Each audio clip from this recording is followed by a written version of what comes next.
एक घना जंगल था जहां तरह तरह के जानवर रहते थे। उसी जंगल में एक ताकतवर और घमंडी शेर रहता था। सभी जानवर उससे डरते थे क्योंकि वह अपनी ताकत पर बहुत घमंड करता था।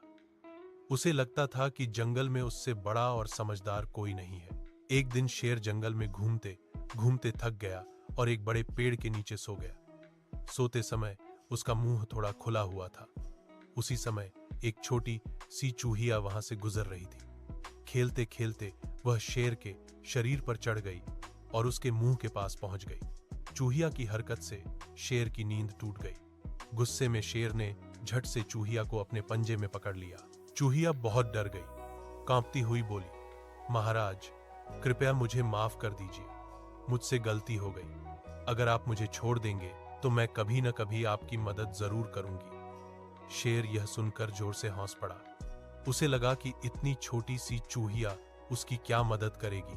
फिर भी शेर का मन थोड़ा नरम हो गया और उसने चूहिया को छोड़ दिया। कुछ दिनों बाद शेर जंगल में शिकार की तलाश में घूम रहा था।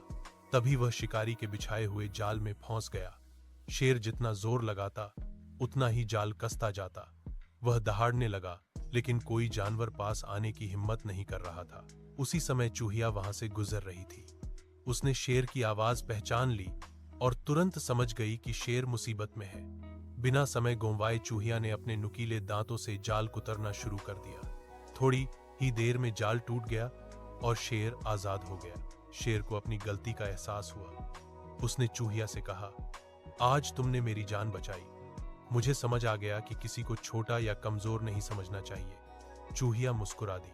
सीख: इस कहानी से हमें यह शिक्षा मिलती है कि दया और मदद कभी बेकार नहीं जाती।